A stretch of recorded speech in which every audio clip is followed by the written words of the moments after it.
long form video content. What a breath of fresh air. I got some super awesome value for you guys for free. Make sure you guys stay to the end of this video to check that out.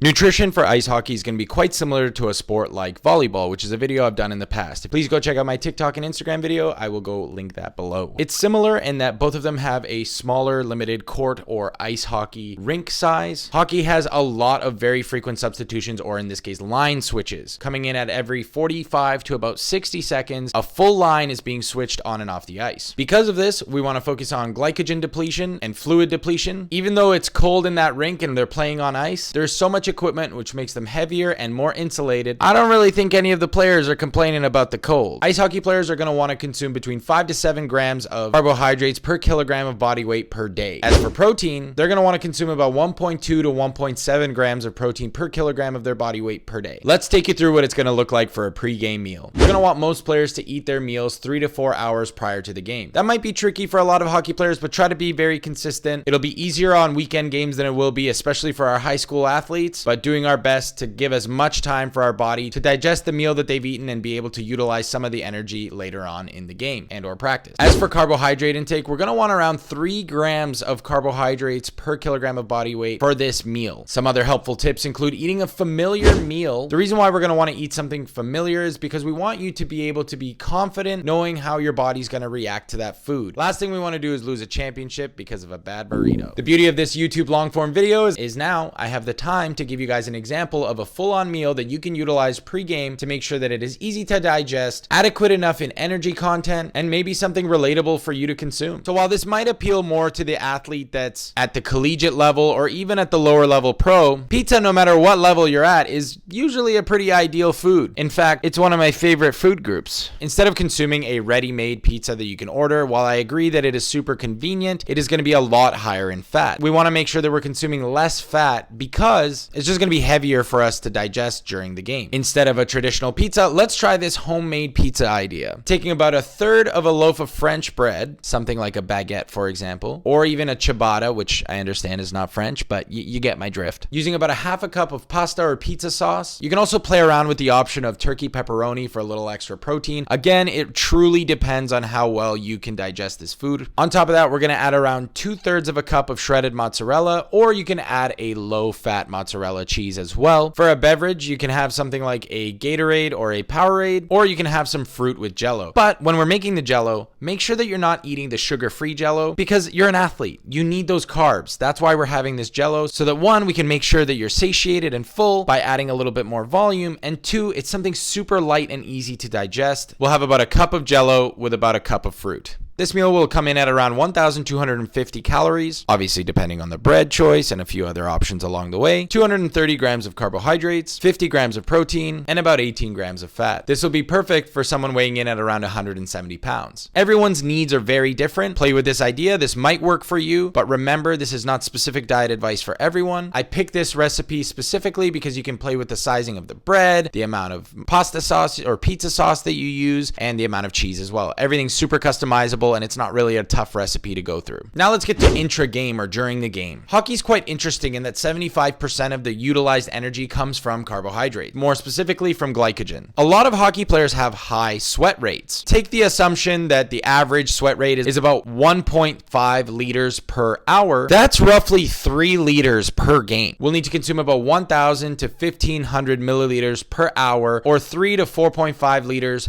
per game. Because we know that 75% of energy comes from carbohydrates, we'll want to consume about 30 to 60 grams per hour of carbohydrates. This comes to about roughly 70 to 150 grams of carbohydrates per game. An easy way that an athlete can get these carbohydrates in while also getting their fluids in is drinking a carbohydrate-rich solution like Gatorade, Powerade, etc., and doing so between shifts on the ice, between periods in the dressing room, and at any other moment they might have. Doing so will stimulate sensors in the mouth to signal the brain to help keep it alert, focused, and less fatigued, especially during intense exercise. We want to be able to last all the way through the third period and overtime if needed. Most importantly, and I can't stress this enough, it's so important to practice this multiple times, both consuming this high level of carbohydrates and high level of fluids during practices before coming into a game. The last thing we would want is our body to be unfamiliar to these practices and have to deal with the stress of a game and a new environment of perhaps a championship or a playoff game or a game where scouts are watching, and us not be comfortable with take 3, maybe 4 practices and try to fine tune the method at which we are hydrating. Might even suit you well to capture what your sweat rate is. So if you might not be a 1.5 liters per hour, you might sweat more than that, or you might still find salt stains on your clothing after the game. If that's the case, maybe consuming more fluids is better for you, especially fluids filled with things like sodium to help replenish the salt lost in your sweat. And remember, after the game is pretty simple. After the game, we want to make sure that we stick to those recommendations we made at the beginning of this video. We want to make sure that we get 1 to 1.2 grams per kilogram of body weight of carbohydrates per hour for about 4 hours after the game, around 1 to 1.5 liters of fluid per hour following the game due to sweat loss. And for my American friends, that's about 600 milliliters per pound lost. And as soon as possible, consuming a meal of around 20 to 30 grams of protein post-game. This can be done in the change room or around shower time with a... Shower shoes are to be worn in the bathroom at all times except when in the actual shower.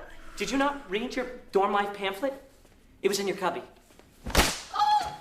protein shake and ensure that the protein needs are met. Otherwise, make sure you stick to those recommendations we pointed out at the beginning of this video. If you made it this far, I want to thank you guys so much for watching. In order to reward you guys for sticking it out to the end with me here, I'm going to link it down below, this entire video and all of the videos that I have made thus far on TikTok and Instagram. You can save them in a PDF format by following the link below. If you or someone in your family or someone that you are coaching plays one of the sports that I've made a video about in the past, I will have a PDF down below for you to save so that you can get the most out of your performance. Make sure you guys hit that link down below, download those PDFs, absolutely free. Make sure you guys subscribe, follow me on Instagram and TikTok, and I will see you guys in the next one.